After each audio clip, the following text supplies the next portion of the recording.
iyadoo dhammaanba laga tukaday wadamada islaamka intooda badan ayaa sidoo kalena magaalada Nairobi xarunta dalka Kenya dhammaanba muslimiinta ku nool subaxnimadii hore ee saaka yar iyo weyn ay u dareereen tukashada labada ragcadood ee salaada Eidul Fitriga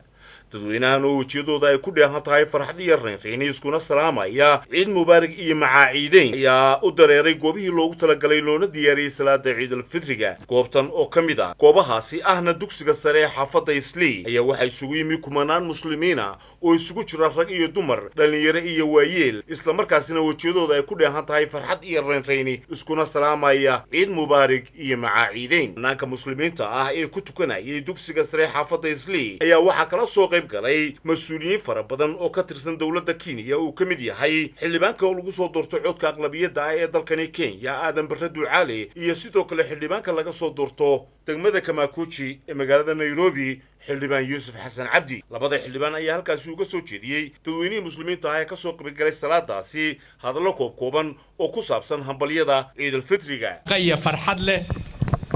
waxaan ilaahay ka baryayaa dadka ay u suurtooday inay waajibaadkooda xajka gutaan safar wanaagsan iyo soo noqosho wanaagsan ilaahayna ha naga aqbalo soonka aan soonnay bishii barakaysneed ee Ramadaan marka waxaan kaloon leeyahay si wanaagsan oo nabada u ciida soo duceeya xusuusta dadka dhibaataysan ee tabaalaysan waxaan si kalgacayl u soo dhaweynayaa gudoomiyaha baarlamaanka oo ah hoggaankeena dadka Soomaaliyeed ee dalkan Kenya si kalgacayl oo wanaagsan baan ugu soo dhaweynayaa xaafadeena Islii soo dhawow muslimiinta ee wadanka khaasatan xaafadda Islii oo maanta aan soo khatimnay bishii barakaysneed ee Ramadaanka oo maanta aan isku imaanay garoonkan Islii High School inaan ku tukano ciida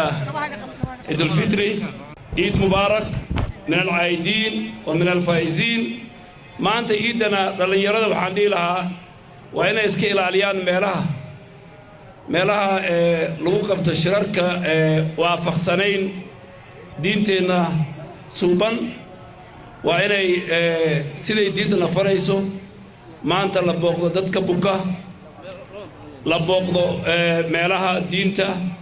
لبوقدو قرابوين dadka qaraabada oo buriyo loogu tago laakiin meelaha kale oo diinta ay ogolaan inay dhalinyarada ay iska fogeeyaan markii laga soo dareeray labadaas ragcadood ee salaada Eidul Fitriga ayaa dadweynihii ka soo qayb galay salaadaasi ay hambalyo iyo tahniyado u mariyeen TV-ga qaranka Jamhuuriyadda Soomaaliland ee ka howlgala magaalada Nairobi bismillaah magacaygu waa Farxaan Haaruun Cilmi munaasabada ciidka awgii waxaan halkan ka salaamayaa dhammaan ummadda islaamka gaar ahaan ummadda Soomaaliyeed خاصة وحن سيجار هان وصل سلام يا أمة جمهورية الصوماليلان وحلاهي عيد مبارك كل عام وأنتم بخير وحن سيدو كلا هال كان صلان كل يلابا وجود بنيا هو يدا سهر ياسين عقال يا أبا هارون علمي سد وحلاهي أبي هاي عيد مبارك كل عام وأنتم بخير بسم الله الرحمن الرحيم السلام عليكم ورحمة الله وبركاته دمان أمة إسلامك وحن هال كان وجاهم بليان يا maalintan weyn ciida Eidul Fitri waxaan leeyahay dhammaan ciid mubaarak islaamka gaar ahaan shacabka Soomaaliyeed aad iyo aad baan halkan uga salaamayaa waxaan si gaar ah u salaamayaa Jamhuuriyadda barakaysan ee Soomaaliland shacabkeeda waxaan leeyahay ciid wanaagsan waxaan kaloo halkan ka salaamayaa hooyaday macaan Siraad Maxamuud Kaarshe walaaladay dhammaantood waan salaamayaa ilmo Axmed Lalaayo dhan waan salaamayaa waxaan kaloo halkan ka salaamayaa madaxweynaha Jamhuuriyadda Soomaaliland mudane Muuse Biixi Cabdi waxaan kaloo salaamayaa golaha guurtida golaha baarlamaanka golaha wasiirada dhammaan ummadda islaamka waxaan idin leeyahay ciid wanaagsan halkan waxaan kaloo ka salaamayaa xaaskayga qaaliga Faadimo Maxamed Cali caruurteeda waan salaamayaa waxaan idin leeyahay ciid wanaagsan Laahi Cabdi Cali warbaahinta qaranka Jamhuuriyadda Soomaaliland magaalada Nairobi